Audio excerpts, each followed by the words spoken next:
le sud de la France, se joue un exercice inhabituel. 6 et 5 sur l'extérieur. C'est bon pour tout le monde? Ok, allez, c'est parti. 6 avions se relayent pour larguer quelques 600 parachutistes et 12 tonnes de matériel. Aussitôt à terre, les soldats sont accueillis par des tirs. Factices, bien sûr, mais il faut être prêt si un jour ils devenaient réels. On a l'habitude de faire en entraînement. Du coup, là, ça change. On est vraiment...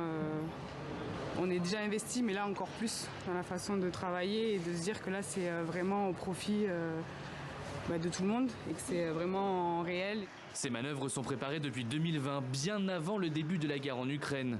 Cet exercice Orion, c'est du jamais vu depuis plus de 30 ans et la fin de la guerre froide. On va parachuter tous leurs équipements. On va ensuite le recommencer 2 fois. Donc ça déjà c'est assez ambitieux. On va le faire sur un terrain d'à peu près 300 km de long. Donc on est aussi dans un déploiement, une dimension spatiale qui est quand même assez inédite. 7000 militaires sont mobilisés jusqu'au 11 mars dans 14 départements français. Ils vont simuler une intervention dans un pays déstabilisé par des milices bien équipées et téléguidées par un puissant État voisin. Tous les corps de l'armée sont concernés par cette opération militaire. Ici, la marine à 7. L'exercice Orion qui vient de prendre sa place, je dirais, est destiné à être répété tous les 3 ans. Hein, c'est ce qui est prévu dans les états-majors.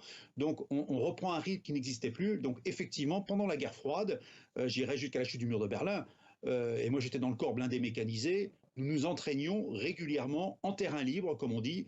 Il y avait un risque, et donc il s'agissait de se préparer, et il s'agit maintenant de se préparer. Au printemps, une deuxième séquence de l'exercice Orion prévoit la simulation d'un affrontement aéroterrestre de haute intensité contre l'ennemi, avec le déploiement de 12 000 militaires dans le nord-est de la France.